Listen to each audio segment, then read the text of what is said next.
کسی کا خوف نہیں، کسی کا ڈر نہیں، میں ہر طرح کا بیان دینے کے لیے تیار ہوں، مجھے چاہے گلے میں پھندا ڈال کر پھانسی دے دے، مجھے وہ بھی منظور۔ میں کسی قیمت پر ہار نہیں مانوں گی، آخر کار وہی قرآن اور وہی اللہ پر فیصلہ چھوڑوں گی تو دنیا دیکھے گی اس قرآن کی جیت۔ دیکھو رزلٹ، میرے جو پاس رزلٹ ہے، ایک رزلٹ میں بھی خواجہ آصف کی جیت نہیں، ایک رزلٹ میں بھی خواجہ آصف کی جیت نہیں۔ ان لوگوں سے پوچھو، میں ان کا شکریہ ادا کرتی ہوں، میرے لاکھوں عمر ڈار باہر نکلے، میرے لاکھوں عثمان ڈار میرے ساتھ باہر نکلے، میں اکیلی نکلی، نہ میرے بچے میرے پاس تھے، میرا گھر ٹوٹ گیا تھا، میں اکیلی تھی، بڑے تشدد اور ظلم مجھ پر ہوئے، میں نے کبھی ان کو بد دعا نہیں دی کیونکہ میں صاحب اولاد تھی، میں نے ہمیشہ کہا اہدنا الصراط المستقیم، ظلم کرنے والوں اللہ تعالیٰ آپ کو سیدھا راستہ دکھائے، کیونکہ میں دین پر ڈٹی ہوئی عورت ہوں اور مجھے اپنے قرآن پر امید ہے۔ جنہوں نے خواجہ آصف کو شکست دی ہے، مجھے قسم اس خدا کی،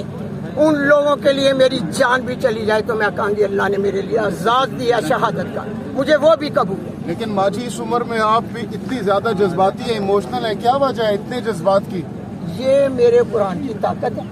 میں نبی کی امت، قرآن سے میرا واسطہ، خوف کے بت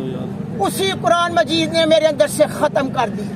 مجھے کسی کا خوف نہیں، کسی کا ڈر نہیں، میں ہر طرح کا بیان دینے کے لیے تیار ہوں، مجھے چاہے گلے میں پھندا ڈال کر پھانسی دے دے، مجھے وہ بھی منظور۔ لیکن ریحانہ ڈار صاحبہ، خواجہ آصف صاحب ایک منجھے ہوئے سیاستدان ہیں، اسمبلیز میں رہ چکے ہیں، کیسے آپ مقابلہ کریں گے آلدو کہ ان کے حق میں فیصلہ آ چکا ہے؟ میں کہتی ہوں کہ آپ اپنا سوشل میڈیا پر دیکھیں، خواجہ آصف اس ذلت سے بہتر ہے کہ شکست قبول کر۔ خواجہ آصف کہتے ہیں آپ لوگ سوشل میڈیا کی جماعت ہے، گراؤنڈ میں آئیں۔ میں نے تو پہلے بتایا ہے، آپ ساری صحافیوں سے پوچھ لو، ٹی وی چینل والوں سے پوچھ لو، میں نے کہا تھا کہ میرا یہ راستہ ہے، دیکھیں نکالیں میرے کلپ تو دیکھیں، ہر طرف آواز گونجے گی کہ ماں نے کہا تھا میرا سیاست کا راستہ نہیں، میرا دین سے تعلق ہے۔ جب میرا گھر ٹوٹا، میرے سر سے چادر اتاری گئی، میرے بال کسیٹے گئے، مجھ پر تشدد ہوا، پیروں پر شیشے مارے گئے، میں پوچھتی ہوں کہ جب میرا سیاست تعلق نہیں تھا، میں گھریلو خاتون تھی، گھر کی عزت تھی، چار دیواری کی، نبی پاک صلی اللہ علیہ وسلم نے ماں کے پاؤں میں جنت رکھی، اولین درجہ دیا، جب میرا سیاست سے تعلق نہیں تھا تو کیوں ظلم میرے پہ ہوئے؟ بچے میرے باغ کے، گھر پر میں اکیلی رہ گئی، اس لیے رہ گئی اس قرآن کی بدولت،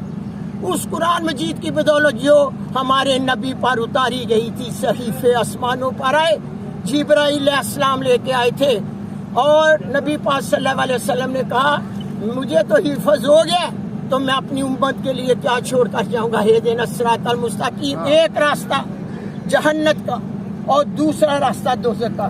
ماں نے 40 سال سے جنت کی آفت کے لیے یہ سب کچھ کیا، اور میرے خوف کے بت اور بہادری کی وجہ وہ قرآن مجید ہے جو میرے نبی نے اپنی امت پر تھا۔ جی آپ نے کہا کہ آپ پر بہت ظلم ہوا ہے، تو اس کے باوجود آپ آج یہاں پر کھڑی ہیں، ڈٹی ہوئے ہیں، بہت بڑے بڑے لوگ، بہت نامی گرامی لوگ سائیڈ لائن ہو گئے، سیاست چھوڑ دی، آپ کے اندر اتنا حوصلہ کہاں سے آیا ہے؟ کیونکہ میں جیت چکی ہوں، میں کیوں ہار تسلیم کر لوں، میں جیت چکی ہوں، اسی عدالتوں کے سامنے میں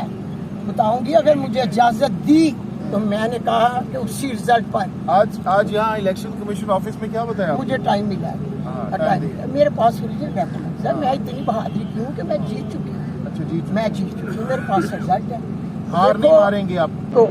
جنہوں نے ظلم کیا اس لیکن پر کیا کیا نظر ہو۔ ریحانہ ڈار صاحبہ وہ حکومت بنا رہے ہیں، معاملات ہو رہے ہیں، ہو سکتا ہے کچھ دنوں میں وہ اسمبلی میں بیٹھے ہوں گے، آپ ادھر عدالتوں کی چکر لگاتی رہیں گی، آپ فکر نہ کریں، آگے آگے دیکھیں ہوتا ہے، کیا کریں گی آپ؟ میں نے کہا نا دیکھیں کیا ہوتا ہے، کیا کریں گی بتائیں ویورز کو، میں بتاؤں گی آخری حد تک کیا کریں گی؟ میری تو آخری حد تک کوشش ہے، ہاں تو میں نے یہ قرآن گھر سے نکلی تھی اور اسی قرآن کی قسم دیکھنا جو میرے ساتھ جیتی ہوئی ہاتھ کو شکست میں بدلیں گے، وہ قرآن ان لوگوں کا فیصلہ کرے گا اور شہر سیالکوٹ یا پورا پاکستان دیکھے سنا ہے گا۔ کہ آپ بدوائیں بھی دیتی ہیں خواجہ؟ نہیں، میں نے بد دعا کبھی نہیں دی، میرے کلپ دیکھ لیں،